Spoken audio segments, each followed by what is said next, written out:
Hello friends, मेरे YouTube channel English race में आप सभी का स्वागत है। और आज हम पढ़ेंगे हमारी पोयम द लेबनम टॉप, जिसे कंपोज किया है टेड ह्यूज जी ने। तो सबसे पहले जानेंगे टेड ह्यूज जी के बारे में। टेड ह्यूज का जन्म 17 अगस्त 1930 को हुआ। आप एक इंग्लिश पोइट, ट्रांसलेटर एवं चिल्ड्रन राइटर के रूप में जाने जाते हैं। आपको अपनी पीढ़ी के सबसे अच्छे कवियों में से एक माना जाता है और 20वीं शताब्दी के महान कवियों में भी आपको गिना जाता है। 1984 में आपको पोइट लॉरेट बनाया गया और आप अपनी मृत्यु के समय तक बने रहे। 28 अक्टूबर 1998 में आप इस संसार को छोड़कर चले गए। तो ये था परिचय हमारे पोइट टेड ह्यूज जी का। और अब समझते हैं सेंट्रल आइडिया, केंद्रीय भाव हमारी पोएम का। लेबनम ट्री अमलतास का पेड़ कहलाता है हिंदी में। इस पोएम में कवि लेबनम ट्री और गोल्डफिंच नामक बर्ड के परस्पर रिलेशन को बताते हैं, उनके परस्पर संबंध को दर्शाते हैं। दोनों के यदि कलर की बात करें तो येलो होता है, अमलतास भी येलो होता है और गोल्डफिंच भी येलो होती है। पोएम की खूबसूरती को पर्सोनिफिकेशन ने बढ़ाया है और जो येलो कलर है वो सिंबलाइज करता है, वो सिंबलाइज करता है साइलेंस को, डेथ को। और कुछ कुछ पोइट उसे ब्यूटी के सिंबल के रूप में भी लेते हैं। और यहाँ जो लेबनम ट्री दिखाया गया है, जो लेबनम अमलतास का पेड़ इस पोएम में दर्शाया गया है, वो बहुत ही खूबसूरत है, विशाल है, लेकिन शांत है। ऑटम की वजह से, पतझड़ की वजह से उसकी सारी पत्तियां पीली हो गई हैं और बीज भी गिर गए हैं। ऐसे समय पर गोल्डफिंच नामक एक बर्ड पेड़ पर आती है और इस तरह से उसके आगमन से सारे पेड़ पर रौनक हो उठती है। बर्ड के छोटे छोटे बच्चों के चहचहाने की आवाज़ पेड़ की शांति व एकांत को जैसे दूर कर देते हैं। इससे पहले पेड़ मृत जैसा था, लेकिन अब वह जीवित हो उठता है और जैसे ही गोल्डफिंच जाती है वह अपनी पूर्ववत स्थिति में आ जाता है, मतलब फिर से उदास हो जाता है। पोयम में 3 स्टेंजाज हैं। फर्स्ट स्टेंजा में गोल्डफिंच के पूर्व की स्थिति, यानी उसके आने के पहले की स्थिति, सेकंड में उसके आने के बाद की स्थिति, और तीसरे स्टेंजा में उसके जाने के बाद की स्थिति को दर्शाया गया है। जहाँ तक पोएम से मैसेज का सवाल है तो पोएम हमें सिखाती है life is a process of exchange and transformation. जीवन परिवर्तन और रूपांतरण की एक प्रक्रिया है। तो चलिए अब करते हैं पोएम का अनुवाद। The laburnum top is silent quite still. Laburnum Amaltas, top चोटी, साइलेंट क्वाइट स्टिल मूक, शांत व गंभीर। अमलतास की चोटी मूक, शांत व गंभीर है। इन द आफ्टरनून, समय कैसा है? दोपहर का है। येलो सितंबर, पीला सितंबर, सनलाइट, धूप। दोपहर में पीले सितंबर की धूप में, दोपहर में पीले सितंबर की धूप में अमलतास के पेड़ की चोटी मूक, शांत व गंभीर है। पीला सितंबर ऑटम है, पतझड़ है। अ फ्यू लीव्स येलोइंग, पेड़ की कुछ पत्तियां पीली पड़ गई हैं। Some leaves have turned yellow of the laburnum, all seeds fallen, और सारे ही जो बीज हैं वो ज़मीन पर गिर गए हैं। All the seeds of the tree have fallen from it on the ground on the earth, ज़मीन पर गिर गए।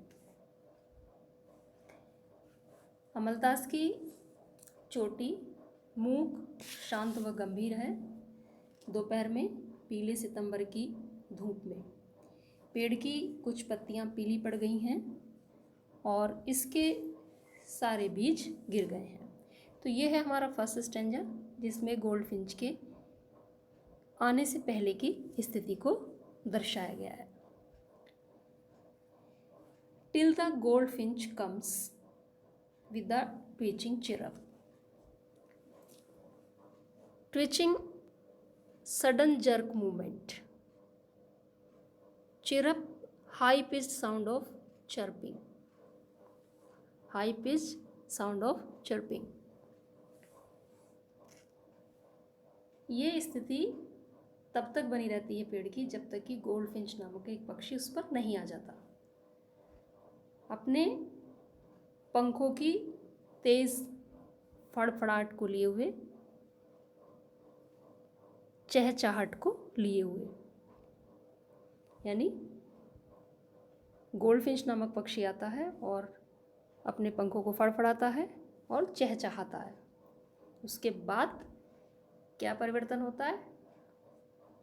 अ सडननेस, अचानक, अ स्टार्टलमेंट, एक हलचल जैसे पेड़ में शुरू हो जाती है। और इसके बाद अचानक एक हलचल जैसे पेड़ में शुरू हो जाती है, मतलब एक सडन जर्क लगता है, एकदम झटका जैसे पेड़ को लगता है। एट अ ब्रांच एंड, शाखा के एक किनारे पर। अब कहाँ आता है वो? शाखा के एक किनारे पर वो बर्ड जो है वो आ जाती है। Then sleek as a lizard, और एक छिपकली के समान, स्लीक स्मूथ, चिकनी, एंड अलर्ट और चौकन्नी, एंड एब्रप्ट मतलब रैपिड, तेज गति से, और एक छपकली के जैसे चिकनी, चौकन्नी, तेज गति से। शी एंटर्स, वह प्रवेश करती है। द थिकनेस, सघनता में। थिकनेस किसकी है? Thickness of the leaves and branches of the tree, पेड़ की पत्तियों की सघनता। यानी हम बात कर रहे हैं यहाँ पर पेड़ का जो इनर पार्ट है, अंदर का जो उसका भाग है, उसकी बात कर रहे हैं कि एक छिपकली के समान चिकनी, चौकन्नी और तेज गति से वह पेड़ की सघनता में, यानी पेड़ की पत्तियों के अंदर की तरफ वह प्रवेश करती है। और उसके बाद क्या होता है? And a machine starts up, और एक मशीन जैसे चल पड़ती है। मशीन किस चीज़ की? ऑफ चिटरिंग्स। मशीन किसकी है? Of chittering end of tremor of wings and trillings, यानी चहचहाहट की। मशीन किसकी है? चहचहाहट की, चिटरिंग्स, chirping, and tremor of wings and vibrations of wings, पंखों के कंपन की, एंड ट्रिलिंग्स और स्वर कंपन की। और एक मशीन जैसे चल पड़ती है, चहचहाहट की, पंखों के कंपन की और वाइब्रेशंस की, ट्रिलिंग्स, वाइब्रेशन की, स्वर कंपन की। The whole tree trembles and thrills. Trembles, shakes, thrills, gets delight, आनंदित होता है, पुलकित होता है, और सारा ही जो पेड़ है वो कपकपा जाता है और पुलकित हो उठता है, प्रसन्न हो उठता है, आनंदित हो उठता है।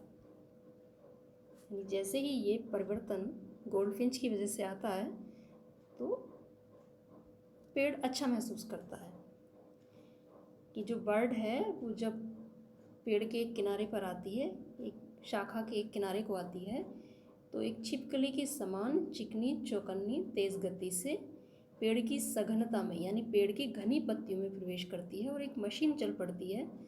मशीन है चहचहाहट की, पंखों के फड़फड़ाने की, यानी पंखों के कंपन की, और स्वर कंपन की, यानी उसके जो छोटे छोटे बच्चे हैं वो भी साथ में, उनका भी एक जैसे मूवमेंट शुरू हो जाता है। बर्ड के साथ साथ उनकी भी जो मूवमेंट है वो शुरू हो जाता है। और इस सब से क्या होता है? The whole tree trembles and thrills, सारा ही पेड़ कपकपा जाता है और आनंद को महसूस करता है, पुलकित हो उठता है, प्रसन्न हो उठता है।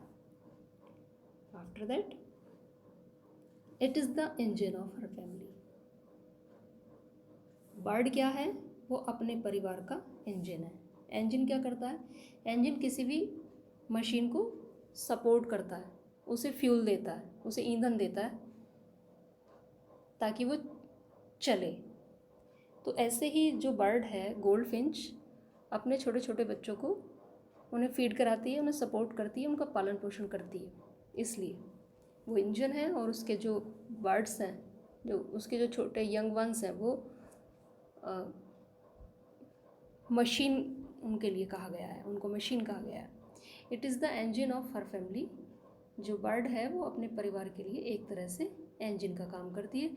जैसे इंजन मशीन को फ्यूल देता है, ईंधन देता है, उसी प्रकार से वह अपने परिवार का पालन पोषण करती है, उन्हें अपने बच्चों को फीड कराती है। She stocks it full. वह इससे पूरी तरह से फुल कर देती है, यानी भर देती है, भड़का देती है। मीन्स वह अपने बच्चों को पूरी तरह से भोजन देती है। देन फ्लड्स, स्टोक्स एक तरह से feed, then floods, then flies, उसके बाद उड़ जाती है टू अ ब्रांच एंड, शाखा के एक किनारे पर, उसके बाद शाखा के एक किनारे पर उड़ जाती है। शोइंग, दिखाते हुए, हर बार्ड फेस, अपने धारीदार चेहरे को, आइडेंटिटी मास्क, वो धारीदार चेहरा जो उसकी वास्तविक पहचान है, जिसे मास्क ने ढक लिया है। मास्क किस चीज़ का है? मास्क ऑफ लीव्स, जिसे पत्तियों के मास्क ने ढक लिया है। यानी जो बर्ड है उसका चेहरा धारीदार है, लेकिन वो पत्तियों में ढक जाता है, तो पत्तियां उसके मास्क का काम करती हैं। तो वो जो पत्तियों में छिपा हुआ जो चेहरा है, यानी पत्तियों सहित जो चेहरा दिखाई देता है, वो उसकी असली पहचान नहीं है। असली पहचान उसकी क्या है? वो धारीदार चेहरा जब पत्तियों के हटने से दिखाई देता है। तो अपने चेहरे को दिखाते हुए, अपने धारीदार चेहरे को दिखाते हुए जो उसकी वास्तविक पहचान है, वह शाखा के एक किनारे पर आती है। एक बार फिर से इसको मैं क्लियर कर देती हूँ। मास्क शब्द इसलिए लिया गया है कि जो पत्तियाँ और टहनियाँ हैं वो गोल्ड फिंच के चेहरे को ढक लेती हैं, तो वो उसके मास्क का काम करती हैं। और असली जो उसका चेहरा है वो धारीदार है, और जब वो पत्तियाँ हटती हैं तो तब वो दिखाई देता है। तो जैसे वो किनारे पर आती है, एक साइड को आती है, तो पत्तियाँ टहनियाँ हटती हैं, उसका चेहरा दिखाई देता है। तो ये चेहरा ही उसकी आइडेंटिटी है, उसका मार्क है, उसकी पहचान है।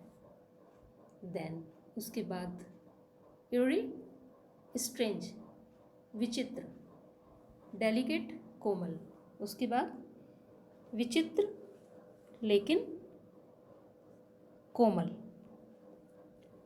विसिल, चिरप, विस्परिंग, यानी विचित्र, कोमल, चहचहाहट और फुसफुसाहट के साथ। विसिल, चिरप, विस्परिंग, लेकिन विचित्र, कोमल, चहचहाहट और फुसफुसाहट के साथ। She launches away, launches away, flies away, takes a flight, वह उड़ जाती है। कहाँ उड़ जाती है? टुवार्ड्स द इन्फाइनाइट, अनंत की ओर। उसके बाद वह उड़ जाती है अनंत की ओर, मीन्स आकाश की ओर। And the laburnum subsides to empty, और अमलतास का पेड़ एक बार फिर से subsides become calmer and quieter, फिर से एक बार और अधिक शांत व गंभीर हो जाता है। और जैसे ही वह उड़ जाती है आकाश में, तो अमलतास का पेड़ एक बार फिर से और अधिक शांत और गंभीर हो जाता है। यानी अब वह एक बार फिर से एकांत में आ जाता है, अकेला हो जाता है।